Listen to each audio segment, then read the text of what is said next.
Hélène, épisode 10. En fait, j'ai une occlusion intestinale,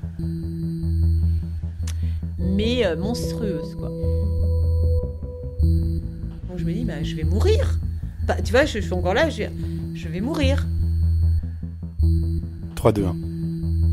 En fait, ma mère, quand elle a compris la gravité de ma maladie, m'avait dit, tu vas devoir redoubler d'efforts pour être au même niveau que les autres. Et ça, c'est marrant, ça, c'est un truc que j'ai imprimé. Oui, elle me disait de continuer. Je sais pas, elle m'a toujours dit non, mais on va y arriver, on va continuer. Et puis il faut vivre. Et puis c'est parce qu'il y a ce problème-là qu'on va pas rire, qu'on va pas manger, qu'on va pas s'amuser, tu vois. Et ça, c'est marrant. Ça, c'est un truc que j'ai imprimé.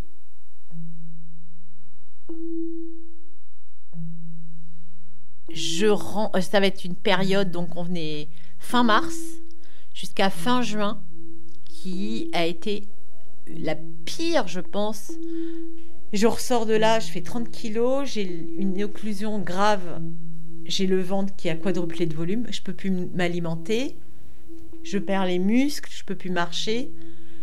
Là, je me suis un peu inquiétée quand même. Je me suis dit, ah ouais, là, je vais rester un légume, ça craint.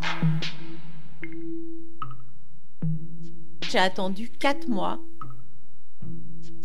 Et puis un jour, ça a remarché. Je ne sais pas pourquoi. Mon intestin s'est mis à refonctionner.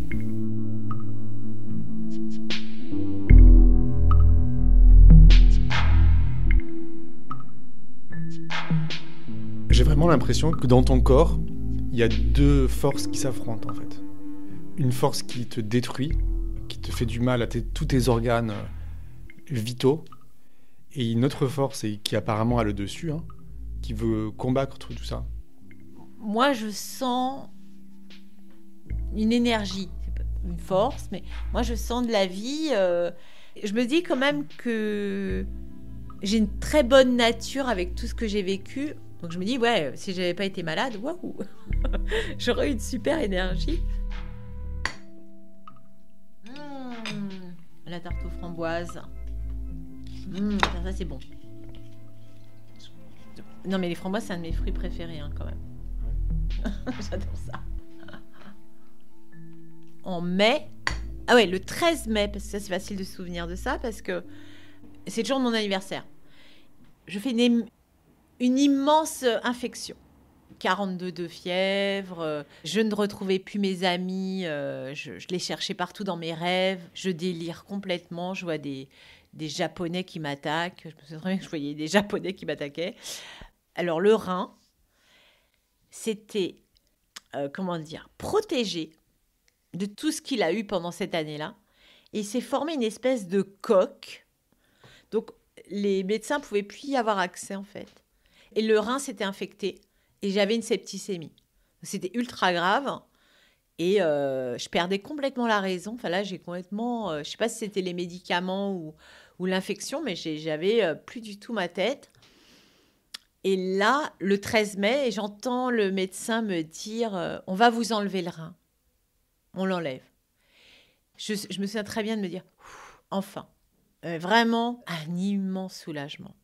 Il l'enlève. J'ai plus la poche parce que moi, c'était un peu ils vont m'enlever cette poche et tout ça. Donc, ils m'opèrent.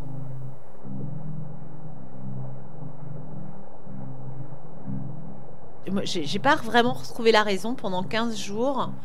L'infection était trop forte. La psy me disait que je pleurais en me disant « Je veux pas mourir, je veux pas mourir ». Guillaume et Anna ont passé un moment en se disant « elle passera pas la nuit ».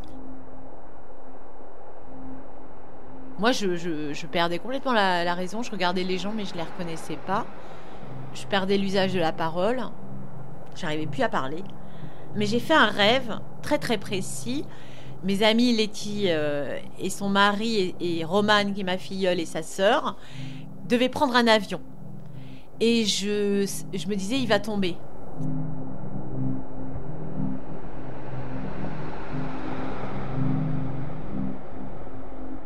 En fait, je suis sortie de mon coma avec cette obsession, en fait, qu'il fallait que je les empêche de prendre cet avion.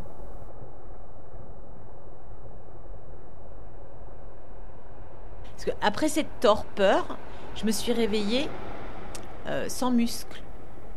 Je ne pouvais plus bouger du tout. Donc j'étais dans un lit avec des barrières pour pas tomber. Et mon amie Ariane me disait « Non mais je comprends pas très bien ce que tu me dis, Hélène. » Je crois que je parlais comme ça. Et elle me dit « Non, Hélène, je te comprends pas. » Et donc je recommençais. Mais non, Hélène, je crois que là, je te comprends pas. Et un jour, j'ai fait une phrase. Alors, pas très structurée, mais c'est revenu comme ça. Et puis, au fur et à mesure, c'est revenu assez vite, en fait.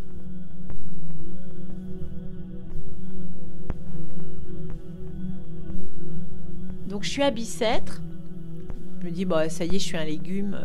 Je resterai légume. Hein, là, vous avez beau être optimiste, parce que tout le monde me disait, allez, Hélène, c'est la dernière ligne droite, on y arrive et tout. Et moi, je les envoyais. Je me suis un peu fâchée à ce moment-là. Là, j'étais dans un caractère un peu dur parce que je leur dis non, mais arrêtez de me dire des trucs comme ça. Vous avez vu, là, je suis rien. Je vais être impotente toute ma vie et tout ça. Et puis, grâce à Pierre, il y a eu Pierre aussi qui est venu beaucoup me soutenir à l'hosto. En fait, Pierre s'est donné comme mission de me rééduquer, d'être mon coach parce qu'il n'y a pas de kiné, ils sont 2 pour tout l'hosto. Donc ça a été un moment hyper dur parce que j'étais vraiment crevée là.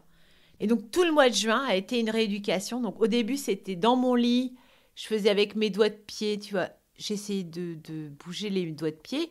Puis après, je bougeais un tout petit peu les pieds. Donc c'était toutes les 10 minutes. Donc Pierre mettait le chronomètre. Toutes les 10 minutes, allez, 10 battements de pied. Et puis 10 minutes, on bouge un peu les mollets. Allez, 10 minutes, on prend des petites bouteilles d'eau et on bouge les bras pour remuscler les bras, etc., etc. Mais là, je t'avoue, j'étais hyper découragée, quoi. Et un jour, c'est l'après-midi, il fait chaud dans la chambre, je me dis, j'aimerais tellement sortir de cette chambre. Et je m'agrippe à mon déambulateur. Toute seule? Bah oui. Et hop, je m'agrippe et je me lève. À suivre.